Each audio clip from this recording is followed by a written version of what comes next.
söker en cykelvåg 2 runt FIB 61,8, 71-72 kronor någonstans.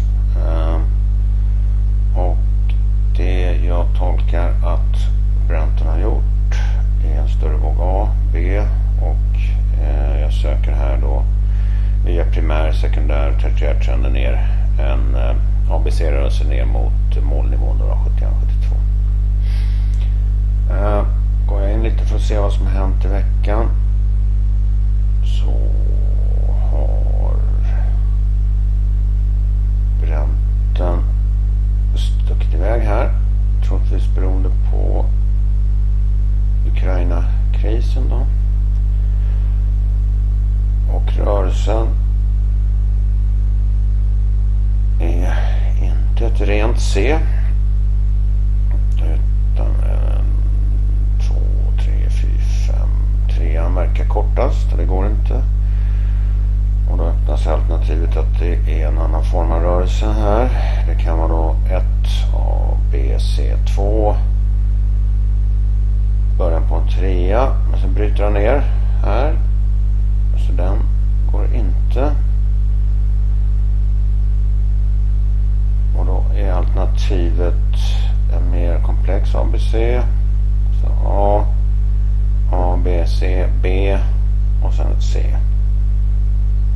Det går. Är det riktigt så är det då C som är påbörjat här via en första våg ner.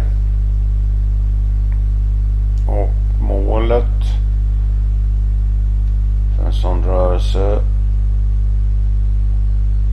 lite grovt i alla fall,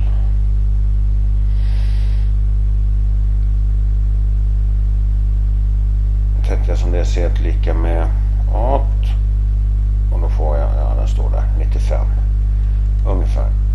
Sen kan det ju vara lite längre sen, 1618, och då blir det ner under 90. Jag sätter lite mera modesta mål, en riktning mer.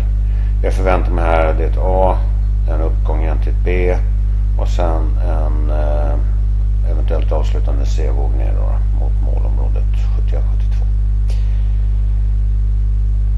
Jag håller dock frågetecknen här för att den har inte brutit ner under de här bottnarna. Så den här triangeln, eller triangelliknande rörelsemönstret, har jag lite respekt för. Det kan vara någon annan tolkning här, att det bryter uppåt helt enkelt då. Men än så länge så följer den tolkningen, och då håller jag den. Men sätter ut frågetecknen. Okej. Jag går på koppar, och koppar har här brutit ner under en botten, vilket gör att den här räkningen inte håller. Jag räknar då med en avslutande C-våg upp mot målområdet, FIB 38,2 runt, ja, grovt 8000. Men här bryter den ner, och då måste jag fundera ut vad det kan vara. Den här rörelsen är definitivt impulsiv. 1, 2, 3, 4, 5. Den här rörelsen ser impulsiv ut. Det första benet är dock A, B, C.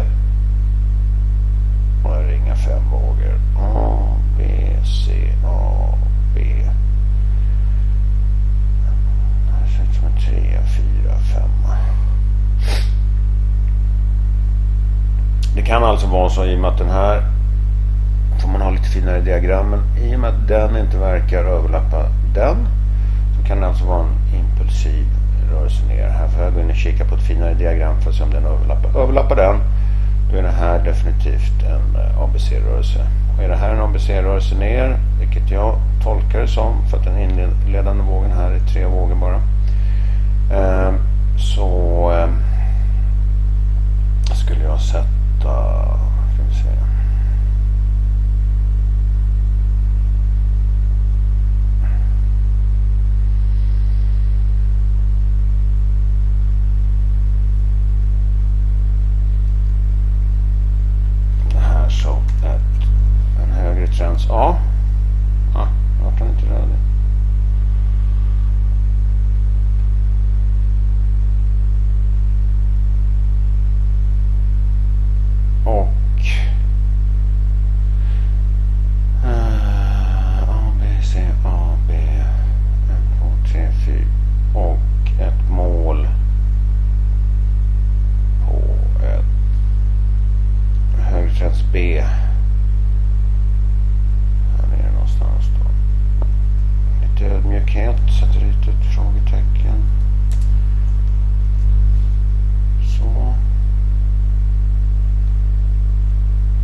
vilket då innebär i sådana fall att kopparn har en lite mer komplex rörelse upp mot det större B.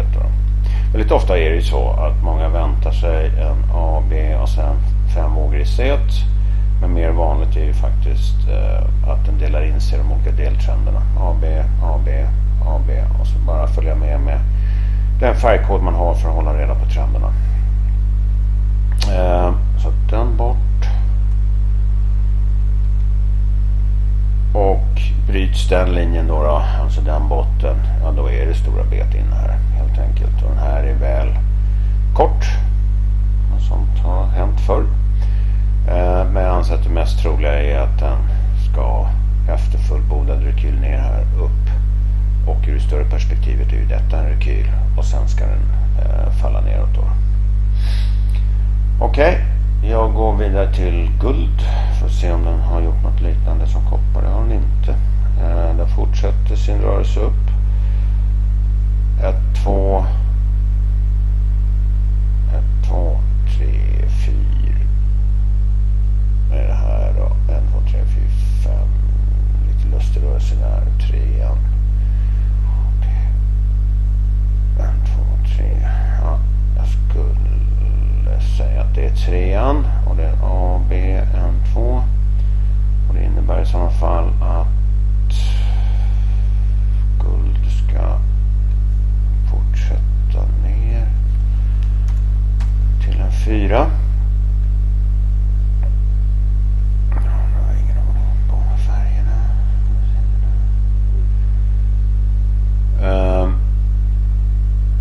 Och sen en avslutande våg uppåt och så får vi se hur högt upp den kan gå. Men jag anser att rekylen upp för guld inte ser riktigt klar ut.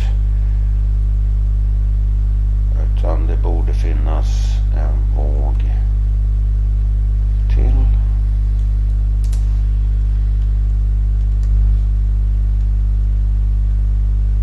Det jag egentligen vill då, om jag backar ur lite grann, det är en rörelse upp över den toppen eller lika med då minimum. Så att jag vill gärna ha guld upp här mot över 1400 nivån för att känna mig mer säker på att den långa trendtolkningen är riktig då.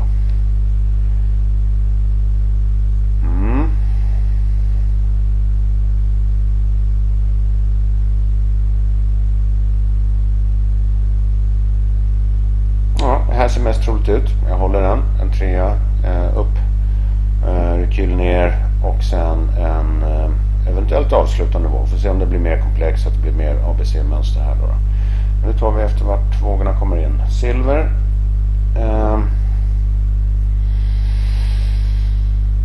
Är nog också lite mer tydlig här.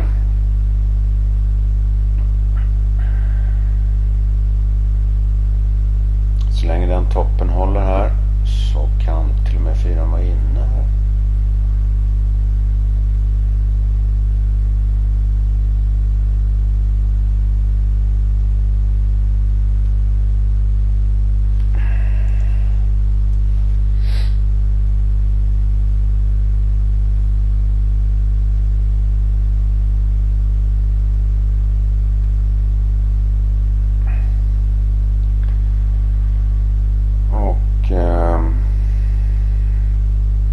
Ska du ha en 50 våg upp här. Och så länge som den toppen håller här så håller jag den här räkningen. Okej, jag går över på dollarn. Och dollarn har nu lite brutit ner under 6,40. Vilket innebär att det jag väntat här på sedan november 2013 nu börjar ske då. Och här är ett exempel på om man har en A, B och från den toppen då så har jag väntat på en avslutande rörelse ner som är 5 vågor i ett C. Men alternativt då så delar den in sig i sina subtrender A, B, A, B, A, B. Och här har de till och med gjort det så mycket så att färgerna har tagit slut. Men nu verkar det som att avslutande C-vågen kan vara på gång här. Så tålamod är en dygd i trading, i alla fall i analysbiten. Så att dollarn verkar som att den har påbörjat en avslutande våg, och då är det läge att börja titta på, ska bara se på stocken på vecka här. Den är nere på 20 månad. Eventuellt vänt upp där, men faller ner lite. Ja, det är mer viktigt för mig på vecka här. Jag vill ha ner den under 20. Man är på 20,1. Helt okej. Dag har fallit ner under och 640 har brutit ner.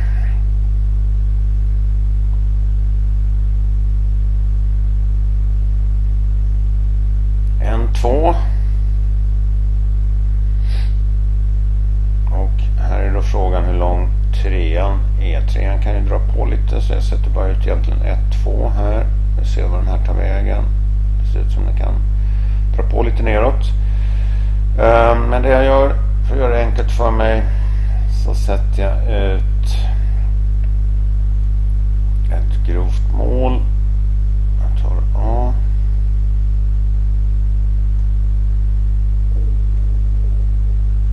Och jag tar lika med B ner till trendlinjen ganska exakt där. Så att ett mål runt här. Vad kan det vara? 6 och 18, strax under 6,20 om man gör det enkelt då. Då är sannolikheten väldigt hög, ska jag säga, för en mer långsiktig botten då för den amerikanska dollarn.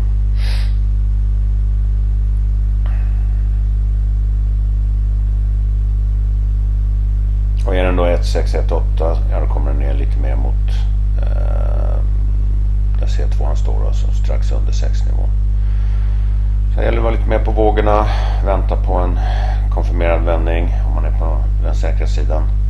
Men det ser ut nu som dollarn äntligen har påbörjat en avslutande C-vågsrörelse.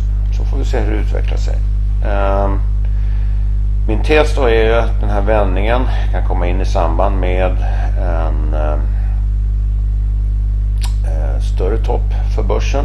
Det bör inte vara den slutgiltiga toppen för börsen, utan det kan ju vara en våg 3, och sen börjar dollarn sticka när smart money, big money börjar positionera över kapitalet då på dollarn istället. Tesen är alltså att dollarn börjar stiga när börsen toppar ur. Men jag vill inte säga att det är den absoluta toppen, utan det kan vara en våg 3-topp för börsen då, och en nedgång och sen en avslutande uppgång då. Men innan dess så kan faktiskt dollarn då ha bottnat ur då.